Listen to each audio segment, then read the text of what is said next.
Peguem seus cadernos e fiquem à vontade, porque a nossa análise de hoje vai ser uma verdadeira aula magna. Nós vamos desmistificar um dos compostos mais estudados e, por incrível que pareça, mais mal compreendidos da biologia esportiva. A gente vai transformar toda aquela ciência complexa sobre a creatina em algo que você pode aplicar literalmente hoje mesmo na sua rotina, evitando aqueles erros clássicos que todo mundo comete na suplementação. Então, para abrir a nossa mente aqui, eu quero que vocês pensem no seguinte. Qual é o maior erro na suplementação hoje em dia? Imagina a cena, que é clássica. A pessoa chega na academia, abre o pote de creatina, vira na boca com um gole de água e fica lá esperando bater aquele pump mágico para o treino. Gente, o problema fundamental aí é que a pessoa está literalmente jogando o potencial desse suplemento no lixo. Rola uma crença muito forte de que a creatina é tipo um shot de cafeína, sabe? Que vai dar aquele choque de energia imediato no seu sistema nervoso. Tratar a creatina assim é o erro número 1 que sabota tanto a sua performance quanto a sua carteira. O nosso roteiro hoje é simples e direto. Nós vamos passar pelo mito do pré-treino, entender a bioenergética muscular e cerebral, falar sobre aquele temido exame de creatinina, descobrir um método de absorção ideal, alertar sobre efeitos adversos de superdosagem e, por fim, concluir com um protocolo para você dominar a biologia do seu corpo. Vamos começar pelo começo. O mito do pré-treino. A indústria fez um trabalho formidável, mas cientificamente bem questionável, em convencer a gente de que qualquer pó branco que você toma antes de puxar ferro vai te dar um estímulo instantâneo. Mas a realidade biológica bate de frente com essa expectativa. A ciência é claríssima. A creatina não é um estimulante de ação rápida. Ela só funciona através de um processo de saturação celular ao longo do tempo. Na prática, isso quer dizer que as suas células musculares e neurais precisam acumular esse nutriente como se estivessem enchendo uma caixa d'água. Então, mandar a creatina para dentro com o estômago vazio minutos antes de treinar não vai te dar nenhuma vantagem imediata e, de quebra, ainda é um jeito péssimo de absorver o nutriente.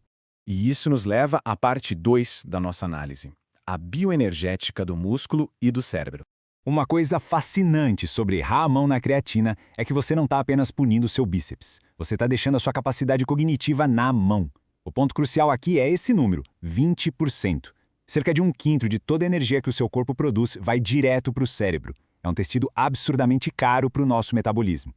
Se a sua suplementação de creatina está ineficiente, funções neurológicas críticas como foco, memória e clareza mental ficam totalmente sem aquele suporte de energia premium. Para entender isso melhor, vamos dar uma olhada na mecânica da coisa. Quando a creatina entra na sua célula, ela vira fosfocreatina. O combustível puro da nossa célula é o ATP. Quando você gasta energia, o ATP perde uma molécula de fosfato e vira ADP, que é basicamente uma bateria de celular em 1%. A fosfocreatina funciona como aquele carregador turbo. Ela doa um fosfato para o ADP e ressuscita ele instantaneamente de volta para ATP. Esse ciclo constante não é só o que te dá força explosiva no supino. É um mecanismo vital de combate à fadiga que mantém um médico plantonista, um cara no turno da noite, um estudante focado e com clareza mental durante horas. Agora, vamos entrar no nosso terceiro tópico. O exame de creatinina. Isso aqui causa um estresse gigantesco e muitas vezes completamente à toa para quem treina. Quantas vezes a gente já não viu alguém saudável parar de treinar porque o exame de sangue deu creatinina alta, achando que os rins estavam indo para o espaço? Mas calma, a gente precisa separar o que é um dano renal real do que na ciência a gente chama de falso positivo. A lógica é simples. Quando a creatina é metabolizada e usada pelo seu corpo, ela é eliminada na forma de creatinina. O problema é que médicos que não estão habituados com pacientes que treinam e suplementam podem olhar só para esse marcador e gerar um alerta vermelho de dano renal que, fisiologicamente falando, não existe.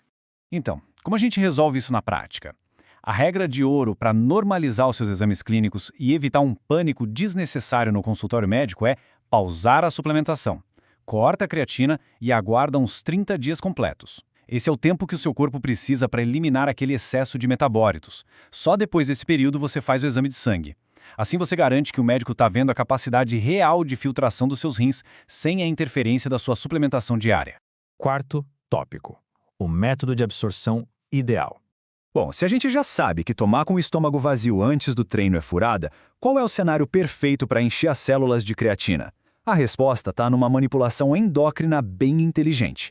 A literatura mostra que a melhor janela não é antes do treino, mas sim depois de uma boa refeição, tipo logo após o seu almoço. Por quê? Por causa da insulina. Depois de comer bem, o seu pâncreas libera insulina, que é um hormônio anabólico sensacional para transportar nutrientes. Ela pega a creatina que está circulando no sangue e praticamente empurra ela para dentro das suas células musculares e neurais. Colocar a creatina carona nesse pico de insulina é o que vai otimizar de verdade a sua absorção. Chegamos ao quinto ponto, Efeitos adversos e superdosagem. Olha, como em qualquer processo biológico, tentar burlar as regras e acelerar as coisas na força bruta nunca dá certo. Tem até uma piada que eu sempre faço com os meus alunos, que é a expectativa do professor Xavier versus a realidade explosiva.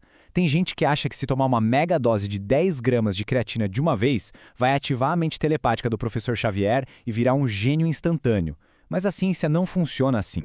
O que acontece na biologia real se chama osmose. A creatina é higroscópica, ou seja, ela puxa a água para onde ela está. Se você jogar uma mega dose de creatina para o seu trato digestivo e não beber uma quantidade cavalar de água junto, sabe o que ela faz? Ela rouba a água direto da parede do seu intestino. E o resultado prático disso não é um aumento de intelecto, não. É você com um episódio de diarreia explosiva e um desconforto absurdo. Por isso, dose certa acompanhada de muita água é uma regra inegociável.